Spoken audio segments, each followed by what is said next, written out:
कोई नहीं, आप हाथ नीचे कर लो, कोई नहीं, ये कहाँ जाएंगे ना, बेचारे दीवार के पीछे फंसे हुए हैं।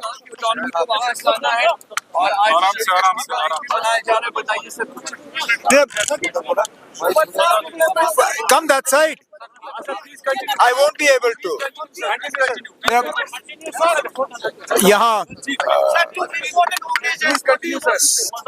शेर Kashmir institute of medical sciences का आज एनुअल डे मनाया जा रहा है, 42nd एनुअल डे।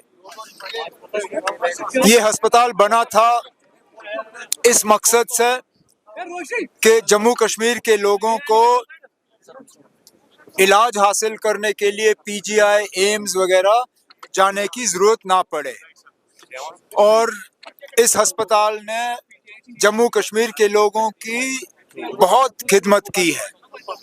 लेकिन कुछ कमियां हैं, कुछ कमज़ोरियां हैं, जैसे कि आज प्रोग्राम के दौरान डायरेक्टर साहब ने भी उनका जिक्र किया। एक तो स्किम्स की जो खुद मुख्तारी थी, वो खुद मुख्तारी इनसे ली गई, उसको दोबारा बहाल करना है।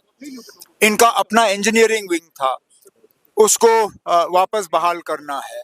इनकी प्रोक्योरमेंट मेडिकल सप्लाई कॉरपोरेशन के ज़रिए होती है, लेकिन उसमें डिलेज बहुत ज़्यादा है। वो चाहते हैं कि मेडिकल सप्लाईज कॉरपोरेशन ही प्रोक्योरमेंट करे, लेकिन वक्त की उसमें सीमा होनी चाहिए, वक्त की पाबंदी होनी चाहिए। अब जैसे मैंने आज कहा, जहाँ पे भी हम स्किम्स की मदद कर सकेंगे ताकि ज़्यादा से ज़्यादा हमारे जो मरीज़ हैं वो यहीं इलाज हासिल कर सकें और उनको दिल्ली, बम्बई, चंडीगढ़ वगैरह जाने की ज़रूरत ना पड़े, यही हमारी कोशिश होगी। जहाँ तक देखा हमने कि कई सारी चीजें जो है स्किम्स को लेकर I spoke to Sukhbir yesterday after the attack on him.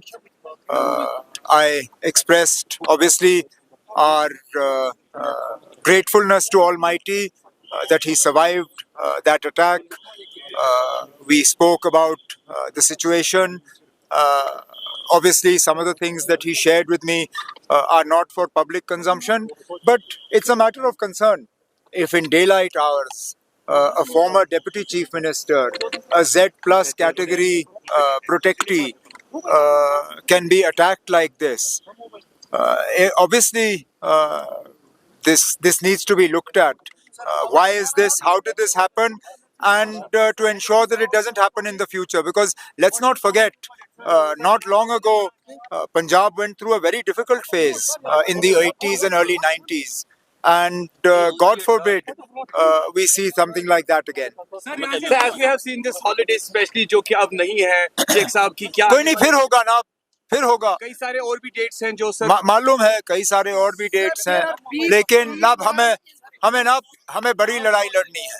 मस्जिदों को सुनिए ना, हमें फिलहाल बड़ी लड़ाई लड़नी है, और वो लड़ाई जम्मू कश्मीर को दोबारा रियासत का दर्जा हासिल हो, हमें वो लड़ाई लड़नी है।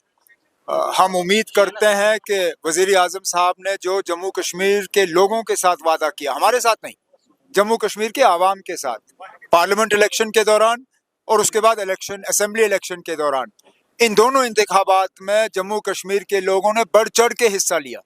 कहीं पे भी शिकायत नहीं आई कि उनको मजबूरन पोलिंग बूथ में लेके उनसे वोट डलवाए गए। अपनी मर्जी से गए, उन्होंने इस इलेक्शन को कामयाब किया, इस उम्मीद के साथ कि उनके साथ जो वादे किए गए, बिलखसूस रियासत का दर्जा वापस मिलने का, वो हमें वापस मिलेगा। अब वज़ीर आज़म साहब, होम मिनिस्टर साहब महाराष्ट्र, झारखंड, इन चीज़ों में थोड़े बिजी थे, अब उनको वहाँ से फुर्सत मिली है, तो अब उनसे बात की जाएगी ताकि जल्द से जल्द जम्मू कश्मीर को रियासत का दर्जा वापस मिले। मस्जिदों को लेकर तब उसके बारे में नेशनल कॉन्फ्रेंस ने भी बात की, हमारे लीडरों ने भी बात की। इस मुल्क में हर किसी मजहब के लोगों को रहने की खुली छूट है। हमारे आईन में एक लफ्ज है सेक्युलर, जब तक वो लफ्ज हमारे आईन में है, उसका मतलब ये है कि हमारा मजहब कोई भी हो, या हमारा मजहब अगर हम किसी भी मजहब को ना माने, तब भी हमारा इस मुल्क में आज़ादी से रहने का हक है। अब ये क्यों एक सोची समझी साजिश के तहत हमारे दरसगाहों को, हमारी मस्जिदों को टारगेट करने की कोशिश की जा रही है, میں نے بار بار یہ کہا ہے, ٹھیک ہے نا, آپ کہتے ہو آپ مسلمانوں کو اپیز نہیں کرو گے, مت کریے اپیز, ہم اپیزمنٹ نہیں مانگتے, لیکن اپیزمنٹ نہ کرنے کا مطلب یہ نہیں ہے کہ آپ ہمیں نشانہ بنائیے. Don't target us in the name of not appeasing us. Don't victimize us. Going after our mosques, going after our shrines, going after our way of practicing our religion, you are victimizing us.